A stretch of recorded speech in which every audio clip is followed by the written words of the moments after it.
After the Council of Nicaea, there were still a lot of issues left unresolved, and the early church had to kind of sift through those issues and then make some decisions about how they were to proceed. While there were a bunch of canons issued, um, the Nicene Creed doesn't exactly say how this all works. To review, the Nicene Creed establishes the unity of the divinity and humanity of Christ, establishing that Jesus was one substance with the Father, begotten in a unique way, fundamentally different from any other way. We looked at the Gospel of John, chapter 1, and then the Gospel of John, chapter 3, to show the scriptural antecedents for this way forward. However, you can see at the end of the slide here that the tag "and in the Holy Ghost" was almost a throw-in. Again, heresy always begins with the question about who is Jesus, and fundamentally that has to do with the relationship between Jesus, the Son, and God the Father. The question is, how does that work? And when you leave that much room and you don't make a difference in terms of how a person's going to understand that, especially given the fact that there wasn't a lot of broad multiculturalism in the ancient world.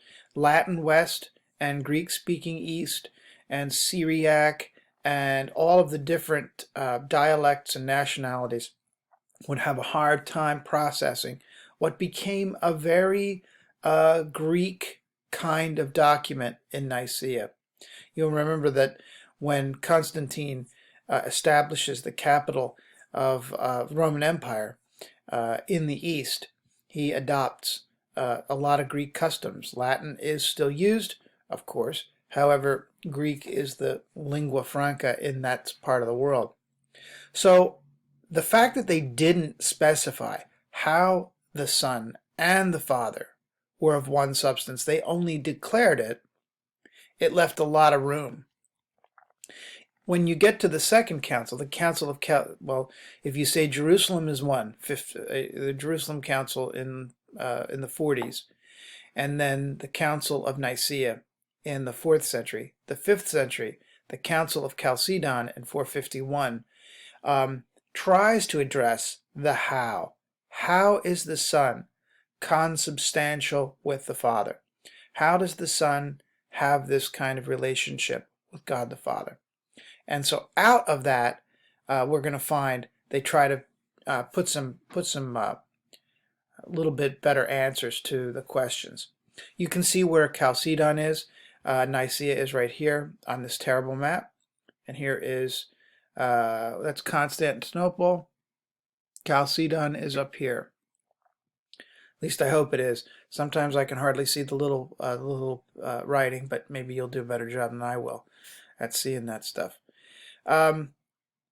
So we are looking here. The heresy is the heresy of the Nestorians and the Monophysites. The Monophysites are those who describe Jesus as having one nature. Mono for one, physis for nature. You can read about the Nestorianism, Arianism. Those documents are widely available to you, and you can read up on the specific nature of the heresy. To put it simply, though, the Monophysites are suggesting that if Jesus is completely God and completely human, then he's got to be incoherent or schizophrenic. I'm not sure they use those kind of words. However, that's the tenor of it. It's something that they couldn't process and they couldn't believe. It may be that Nestorius was personally attacked in this exchange. He, like Athanasius and some of the early church leaders, he had a penchant for being a fighter, and his church was a large congregation. He represented a number of congregations further east than Chalcedon.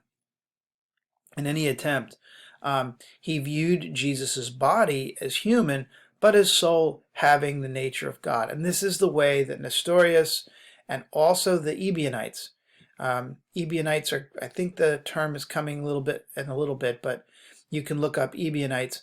They viewed that the body of Jesus was human, but that the spirit or the soul of Jesus was divine. This actually is attractive if you think about what you're trying to accomplish. In the incarnation, when God takes on human flesh, there are a lot of things that are difficult to absorb, not the least of which is, how does God suffer? If God's substance is immutable, that is, if God's substance doesn't change, yet you see the Son of God suffer on the cross and die, doesn't that indicate that there's some kind of change that's taken place within within God? So immutability, that is a Greek concept, the immutability of God. And if God does not change, then how do you have Jesus on the cross? Further, how do you have Jesus taking on human flesh?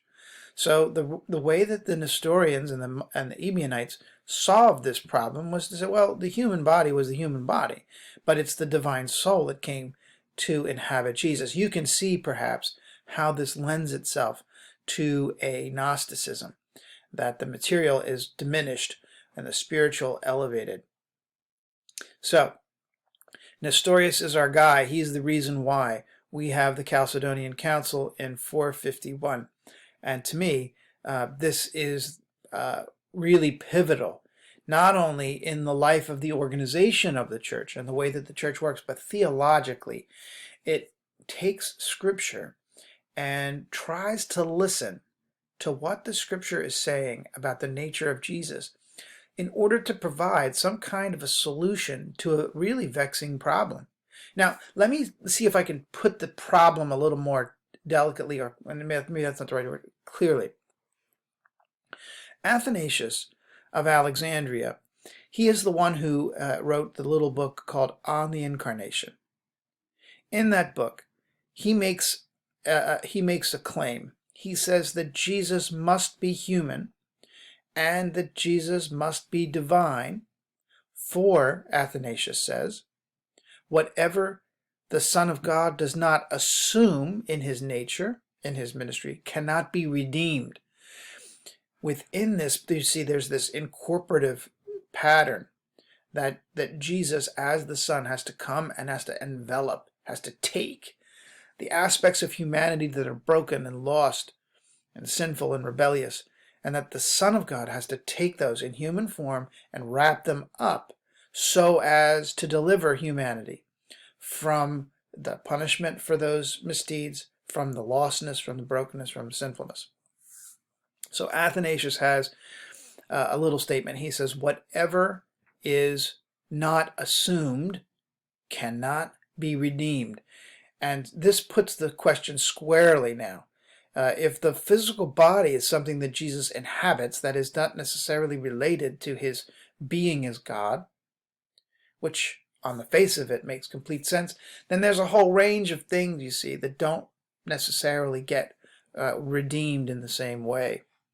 So Nestorius is he's exploring the area of how this works, and he's exploring it because so much is left open-ended by the Nicene Council. So let's see a little bit more about how this works. Here we have a picture of some old-timey people with, on the left, some people with really bad haircuts, and then people on the right who have some interesting hats and beards, wouldn't you say? So the hats and the beards. Now, I want to confess something to you. For years, I didn't have a clue as to what this little tapestry indicated, or a mosaic. I'm not sure what it is. It's a picture I called off the internet. It looked like two groups of people meeting. Of course, you can see the people all holding up their one finger, and then you can see people holding up their one finger on the right and on the left, and the really bad hair. This, what they're signifying is not that they're number one. I always think of the SpongeBob episode, and I worked that into this really classy, intellectual little video just to show that at the base of it, I'm kind of a moron anyway. But he was number one. Somebody's going to type in the comments what the character's name was. But what they're saying is that Christ has only one nature. Now look at this picture in a little more. Try to take it in. If you look at it clearly, you can see that there's some sort of agreement between two groups that are different. I want to recommend to you a book by Philip Jenkins called The Lost History of Christianity. And this is what I'm embarrassed to admit. I had no idea of the way that these councils kind of went, the players who was there, and then Jenkins alerts us to how the Eastern Church was actually represented. The gospel had reached Japan, I think, by the 4th century, and the Council of Chalcedon is in the 5th century. Therefore, you can see that the people on the right represent a more Eastern way of looking, anyway, than is widely recognized. And then Jenkins makes the case that around the 11th century and the 12th century, the church in the East, that is from China and Japan and India, and everywhere in between, basically that whole section of the church it just basically evaporates. And the reason I bring that up here in this lecture is because when the church does resurface, when Christians do come to light, specifically in Egypt and Japan, Japan, of course, with the arrival of the Jesuits, I think it's in the 18th century, but it could be earlier than that, the 16th century. They discover a version of Christianity that has been underground for nearly 1,500 years or 1,000 years or 500 years, depending on how the history is told. And they all espouse an Ebionite or Nestorian Christianity, which is that Jesus has a human body and a divine spirit. Same thing is true in the Nestorian Egypt Coptic Church, but that's a little so Philip Jenkins, The Lost History of Christianity, is such a good resource on this, especially if you have family or friends or traveled in that part of the world. It's really an eye-opening kind of a text. Again, another image here of the Council of Chalcedon. You can look up at the very top behind the person sitting on the elevated chair. I don't want to call it a throne. It's certainly not accurate. And you've got an Eastern-looking group. Another icon describing this or picturing what this looked like. And so how do we arrive at Chalcedon, and what are the stipulations? What Chalcedon does is it puts together the divine and human natures of Jesus. They say that Jesus Christ is fully God and fully human, and so they develop a way of speaking, and it's called the hypostatic union. The hypostatic union is that the unity of Jesus' human and divine natures, that unity takes place because of the relationship of the Holy Spirit. So the Holy Spirit becomes what holds the human and the divine in Jesus together, but the Holy Spirit also holds Jesus as the Son to the Father. So you've got a more informed doctrine of the Spirit to describe how Jesus is fully God and fully human without losing his mind on the one hand, without losing his humanity or his divinity on the other. And Chalcedonian Christianity is satisfying in so many ways because it does privilege both the human and the divine, so that the incarnation works itself out extremely well for the atonement. So the hypostatic union, the putting together of the divine and human natures by virtue of the Holy Spirit, is a true advantage that Chalcedon puts forward. So that's Chalcedon in a nutshell. And Karl Barth is the theologian and Anselm who take this to its conclusion. So thank you for listening.